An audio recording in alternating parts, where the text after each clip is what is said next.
അപ്പോൾ ഇതിൻ്റെ ഇടയ്ക്കൂടെ ഒന്ന് ട്രിവാൻഡ്രത്ത് പോയി കേട്ടോ. 2 ദിവസം ട്രിവാൻഡ്രത്തായിരുന്നു.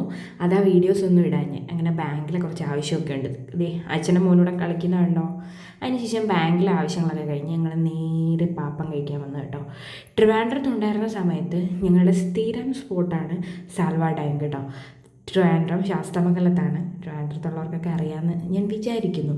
അപ്പം ഒത്തിരി തവണ ഇവിടെ പോയിട്ടുണ്ട് കേട്ടോ. ഇവിടുത്തെ ഓൾമോസ്റ്റ് എല്ലാ ഐറ്റംസും എനിക്ക് ഭയങ്കര ഇഷ്ടമാണ്.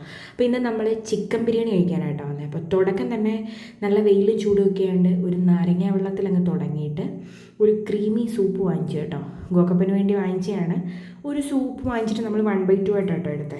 അപ്പം ഗോക്കപ്പന് അത്രയ്ക്ക് ഇഷ്ടപ്പെട്ടോ എന്ന് ചോദിച്ചാൽ ഗോക്കപ്പന് കുടിച്ചു, പക്ഷെ അവൻ ഭയങ്കരമായിട്ട് ഇഷ്ടമുള്ള പോലെ എനിക്ക് ഫീൽ ചെയ്തില്ല. പക്ഷേ എനിക്കും ഹസ്ബൻഡിനും നന്നായിട്ട് ഇഷ്ടപ്പെട്ടു കേട്ടോ. നല്ല ക്രീമി സൂപ്പായിരുന്നു. മോൻ എനിക്ക് തോന്നുന്നു അത്രയും ക്രീമി ഇഷ്ടമല്ല. അന്ന് തന്നെ ഞങ്ങൾ വൈകിട്ട് വേറെ സൂപ്പ് വാങ്ങിച്ചായിരുന്നു, പക്ഷെ അതവൻ ഇതിലും കൂടുതൽ കവർന്ന് കഴിച്ചു കേട്ടോ. പിന്നെ നമ്മളിത് തന്തൂർ പറഞ്ഞിട്ടുണ്ട്, ചിക്കൻ ടിക്ക പറഞ്ഞിട്ടുണ്ട് കേട്ടോ. പിന്നെ ഇത് നമ്മുടെ സുഡ ബിരിയാണി എത്തിയിട്ടുണ്ട്. എനിക്ക് ഇവരുടെ ബിരിയാണിയുടെ ഫ്ലേവർ ഭയങ്കര ഇഷ്ടം കേട്ടോ. അപ്പം ഞാൻ ചിക്കനും ഹസ്ബൻഡ് ബീഫ് ബിരിയാണി കേട്ടോ പറഞ്ഞത്. നല്ല ക്വാണ്ടിറ്റി ഉണ്ട്, നമുക്ക് 2 പേർക്ക് കഴിക്കാൻ പറ്റും. ഒരു 3 പീസോളം ഉണ്ട്. ഒരു എഗ്ഗ് വരുന്നുണ്ട്. ഇതിനെ ചാർജ് ചെയ്യുന്നത് എത്രയാണെന്ന് ഞാൻ നോക്കാൻ മറന്നുപോയി കേട്ടോ. നമുക്ക് എല്ലാം കൂടെ എനിക്ക് തോന്നുന്നു അറൗണ്ട് ഒരു 800 സംതിങ് ആയിട്ടാണ് വന്നത്. ഒരു ലൈം ജ്യൂസ്, 2 ബിരിയാണി, ഒരു ടിക്ക, പിന്നെ ഒരു സൂപ്പ് 1/2 ആയിട്ട് എടുത്തില്ലേ നമ്മൾ, അത്രയും കൂടെ 800 സംതിങ്ങാണ് വന്നത്. അപ്പോൾ ഇതിൻ്റെ മാത്രം ചാർജ് എത്രയെന്ന് എനിക്ക് അറിയില്ല കേട്ടോ. പിന്നെ നല്ല മാങ്ങാച്ചാറായിരുന്നു കൂട്ടത്തിൽ.